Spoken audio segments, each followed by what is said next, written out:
Welcome into my office. You're here now with me, Brian, and I'm going to show you this beautiful mid-19th century book. And when I'm done showing it, I'm going to briefly show the similar binding styles of the mid-19th century of gift bindings. And so stay tuned when this one is over. Here is a volume of Meyer's Universum. This was issued in a series, actually, of fascicules or loose sheets with descriptive plates, images with plates that describe the location by Meyer, a German publisher of the mid-19th century. And they issued a series of roughly a dozen or so volumes of this universal history here. Each volume stands alone unto itself. They are basically just assortments of views of key locations around the world. And for instance, this first one is Niagara Falls, this one followed by the Tower of London. These views, if you look closely, are beautifully engraved. They're well nuanced. The range of light the range of tone from light to dark is very pleasing. They all have their original tissue guards, and like so. The plates are, for the most part, very clean. There is some light toning and perhaps minor scattered spotting, but it's nothing offensive. Here's the Hudson River. And here we have, Plato's School. At the rear of the volume will be found, in this one in particular as well, here it is. Well, there's opinions of the press bound in, but there is this index leaf right here, which tells us all the different views. And it's quite nice because there's, for instance, Washington, D.C., there's a Wall Street view here, which we'll go take a look at in a second, Mount Etna and Brescia in Italy, the Bosphorus, Cape Horn, Washington's house at Mount Vernon, a wonderful house, by the way, place everybody should visit, Calcutta, India, Cathedral of Notre Dame, and on, Bengal, India. So you can see that the views really have no relationship to each other aside from the fact that they are key locations around the world. There is Napoleon's column. Here is Segovia. There is Trajan's Ark. And let's go just take a quick peek here. Oh, there's the General Post Office in Washington. What's nice, for instance, in some of these views is the active street scene going on, and it really has to be pointed out that, my goodness, that's a camel right there, a giant camel in the foreground of the post office.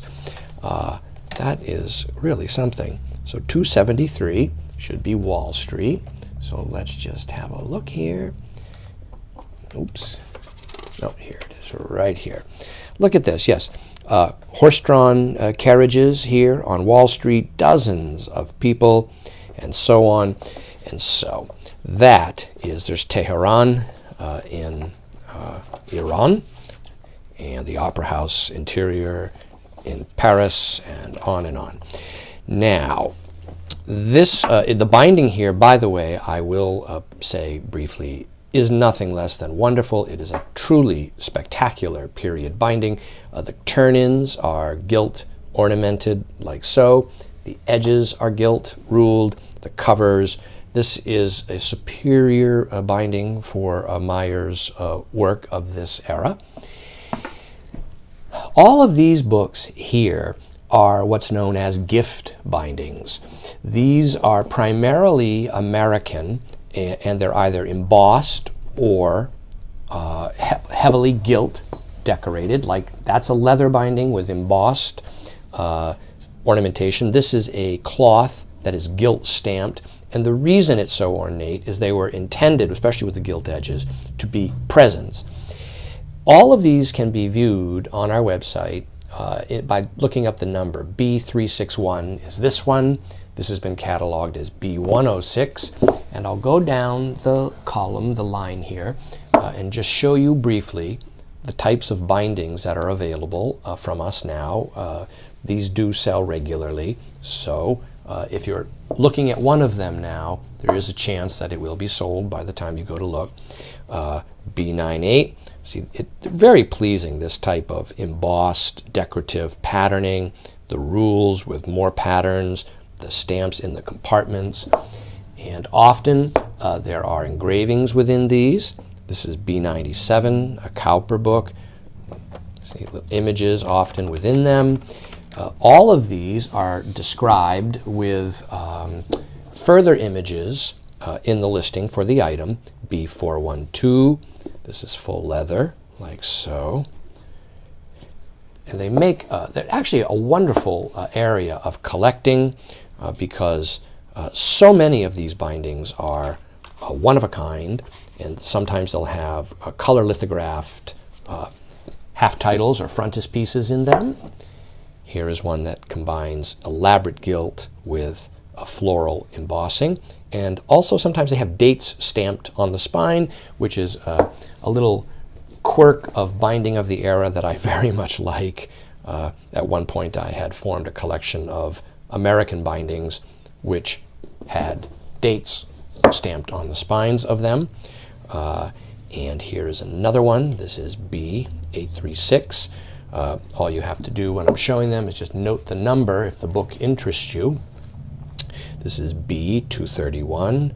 Look at this. Yeah, very pleasing, especially as a group like this.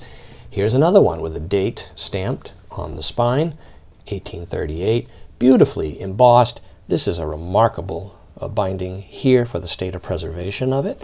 All edges are gilt. There are, for instance, in this one, numerous engraved plates throughout with tissue guards. That's B641. And here is another one. Look at this. This is stamped in blind, like so. The compartments are stamped like that. That's B633. And here is B678.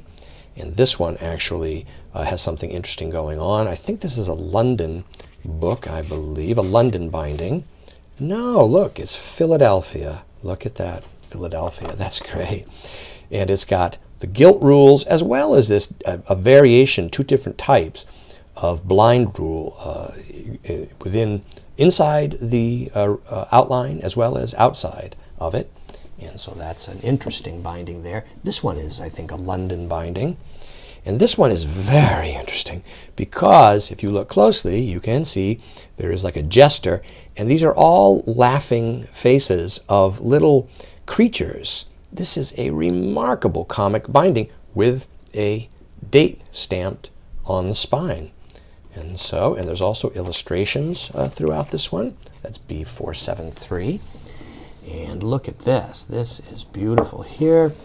Look at that binding. That is a tremendously attractive gift binding of the mid-19th century. B844. And this one also has engravings within it. And then we've got this Bible here, B843. Look at this. Yeah, this is wonderful. It's a very nice book. So nice binding. This is great. And the final example, and we have dozens and dozens more that we could show, and we will soon, B702. This is just wonderful. This kind of a diced patterned optical illusion almost is what it is. Yeah, this is very nice. And so all of these books and everything you see here on my desk is currently available now online from me, Brian DeMambro.